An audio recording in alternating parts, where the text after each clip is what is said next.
Good. So here's my transparency. Even as a pastor, even in the field of mental health and marriage and family therapy, it is easier said than done. Come on. Oftentimes I said, I didn't sign up for this. Right.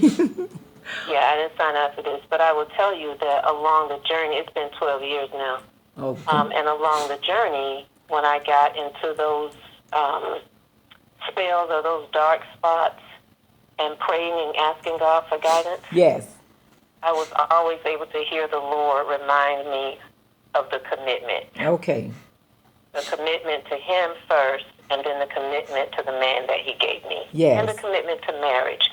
And so although it has not been easy, I get it now. Uh-huh. I get it now. So that whole thing about being so ready to go and you can leave and we can separate, I'm just so glad that I've been delivered from it. Okay. But it definitely means that we have to understand the vows and the commitment before we say I do. Oh, my goodness. And even during the process of the marriage, during, with the relationship, for me, Yes. I believe we learn along the way. Yes. And not allow the enemy to just taunt us with, you didn't sign up for this. That's it. That's it. That's it. So thank you all for what you're doing. You're helping us, and I appreciate that. Thank you. And also, Pastor, hold on for 1 second. And like the woman of God said earlier, Sister Gibson, we have to have a stable mind. We have to have us a support group. We have to have someone that is kingdom minded, that is kingdom building, and that will hold us accountable for our action at the same time. I totally agree. And then, and I'm thanking God for the walkers.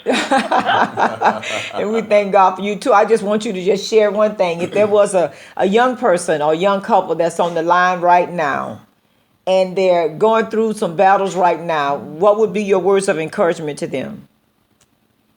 I would encourage them to stay prayerful, but to also ask God to send them a couple that can, that can walk alongside them. Yes. A couple that would be able to encourage them, not take sides or be, show favoritism, but a God-fearing, God-loving couple who understands what the commitment and what the vow is all about, who would walk alongside them as they go, along the journey. Because that's what we have, and I'm thankful to God for that. Praise God. Thank you so much for that. You heard it here live from Pastor Anita Williams. Even though in the midst of 12 years, there's still a positive word to share with those that are coming up the ranks, that's coming behind us. Because like you say, every day was not a bad day.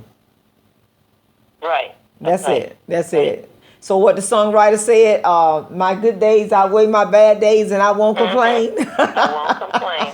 And even when I did, the Lord reminded me, I got this. Sit down, little girl. I know what I'm doing. That's it. That's it. Thank you so much for calling in. We appreciate you. All right. Same here. God bless you both, and thank you for what you're doing. Okay. Thank you so much for tapping in. Bye-bye. Bye-bye. Oh, my goodness. Sometimes even in the midst of, we learned over the years to be able to encourage others, even in the midst of the battles, even in the midst of the storms, even in the midst of the heated fellowships. And you say to yourself, what do I have to say to someone when we're going through? Or what do I have to offer? What do I have to offer? Even in the midst of all of this, how can I tell somebody else to hang in there? How can I tell somebody you can make it work? How can I tell somebody I do fit in your relationship when I'm trying to pack up every piece of clothing they have, including their socks and their toothbrush? How can I encourage you to stay in your relationship when I'm ready to cut their tires or break their windows out or put them out or change the locks on the door? How can I encourage someone else?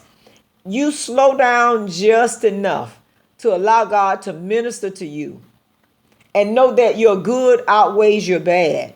Now, this is a nugget and this is free.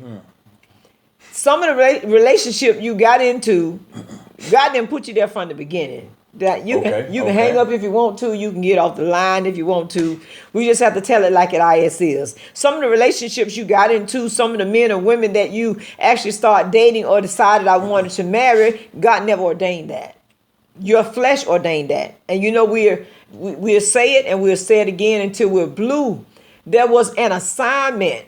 God put you in their life for an assignment to minister to them, to lead them to Him. But your emotions caught on fire. Your flesh got turned up and you decided to sleep with the assignment, and because you slept with the assignment, then you saying, God, get me out. God, you got to get me out this. This is not for me. And he telling you, I never put you in it from the beginning. So you went there. So guess what you're going to have to do? You're going to have to try to figure out a way to get out of it. Alive. Let me say it like that. Because now they're not letting them walk away. That's it. Okay, they rolling them away from relationships. So my auntie told me years ago, I was 15 years old. She said, whenever you get into a relationship with somebody, you be careful not to tell them, I don't want you no more. Because you don't know their mindset. You don't know their thought process. You don't know how emotionally evolved or what kind of soul ties they formed with you over the years, weeks, months, or days. And then you tell them, I don't want you. And then you hear, if I can't have you, nobody else can have you. I'll never forget in Fort Pierce, we had this couple. And that's what she told him. That I don't want you no more. I don't love you no more. She thought he was just going to walk away. He took that gun, shot her in the head, and then shot himself in the head. He died, but she didn't. She lost her vision for a good little while, had to have multiple surgeries because the brain was enlarged in her head. But God saw fit to allow her to live, to share that testimony. The other young lady, we used to sing in a group together, and she tried to get away from him. She went to her mom's house. He shot up the washing machine. He wasn't satisfied until he shot her, and then self-inflicted himself. And they had a mass cars of police following him, had to do one-on-one with him to keep him safe from hurting himself and hurting someone else. But we had her funeral, telling somebody, I don't want you no more. So we're talking about for better or for worse on tonight. We want to try to help heal before we get to that point. We want to try to help bring some light to what it means for better or for worse in the relationships. We feel like that we don't have to have Christ in our life. We feel like we don't have to use the word or go through the word in our relationships because we feel like we're doing good. We drinking, smoking, cussing, hanging out, and not going to church and not giving God his glory. We feel like we're having a good time. Sometimes the relationship's 15, 20 years down the line. But somewhere down the line, somebody's going to want to come in and give God his glory. They call it living my best life, huh? Okay, living my best life. Somewhere down the line it's going to change and somebody's going to want to come to Christ first. Are we still going to be able to say for better or for worse? That person wanted to give Christ their life. Are we still going to say for better or for worse? Are we going to try to still hang in there? Are we going to try to make it work even in the midst of all of that? Come on now. Because we've seen it happen, been there, done that, writing books about it now, trying to help other people. There are counselors available, mental health counselors that are available when you feel like you're in trouble. There is prayer lines, prayer groups, prayer study groups, different things that you can connect to be able to get godly counsel when you're in the midst of this situation. And as Pastor Anita said, surround or attach yourself to another couple that's being able to give you godly counsel, being able to give you strong words of wisdom, even in the middle of your mind battles, your mind attacks, your flesh that causes you to say and do some things that you know that could hurt them for the rest of their life. And do you know this pink tornado that's on the inside of your mouth can cause damage that will last a lifetime? This pink tornado in your mouth can cause a person to be hurt the rest of the relationship. You're thinking that they forgave you and they're still holding on to that thing, that hurt. Still there, still trying to survive, still trying to make it work, still trying to fit, still trying to go through better or worse. But the damage that the words that you spoke can cause will last a lifetime. That's it. Do you agree? I agree. And we never get over it. And then other people have to pay for the damage that you done. Other people have to go through, suffer, and not see that real man or woman because of the damage that you caused. And you may never know it because they may not never share it with you. But that person whose life that they walk into next is going to feel the wrath of the person that you left.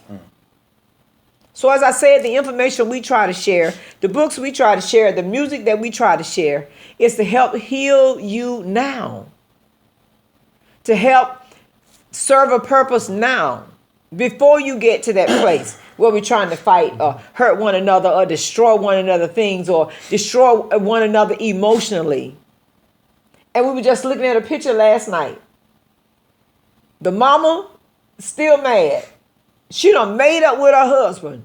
And the mama's still mad about what she was told about the husband. What happens in Vegas stays in Vegas. All right now. If we have a knockdown, drag out, tear up everything in the house, what happens in Vegas stays in Vegas. Because when it comes out of that house and you share it with somebody else, we're talking about for better or worse now. When it comes out of that house into somebody else's house, they're still mad. They're still angry. But you done made up, kissed, pregnant, about ready to have a baby, and they still mad about what you done told them. That's it. So what happens in Vegas stays in Vegas. That's it. We're talking about for better or worse on tonight. You can give us a call, 813-450-2902. What you want to share tonight? What's on your mind when it comes to thinking about for better or for worse? The state of mind that you're in. What do you think that will make it better? What do you think will make it worse?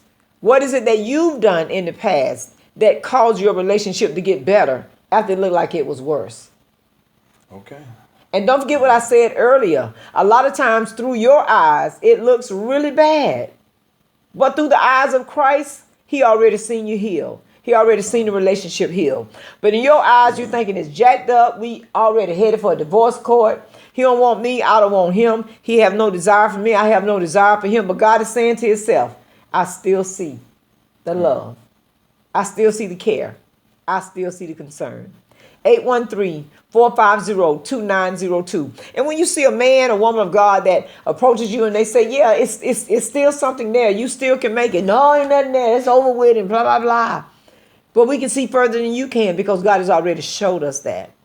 He's already showed us the other side. But if you can't see it, there's nothing we can do about it. Amen. That's it. I know you got something to share. That's it. That's it. Well, welcome to the second half.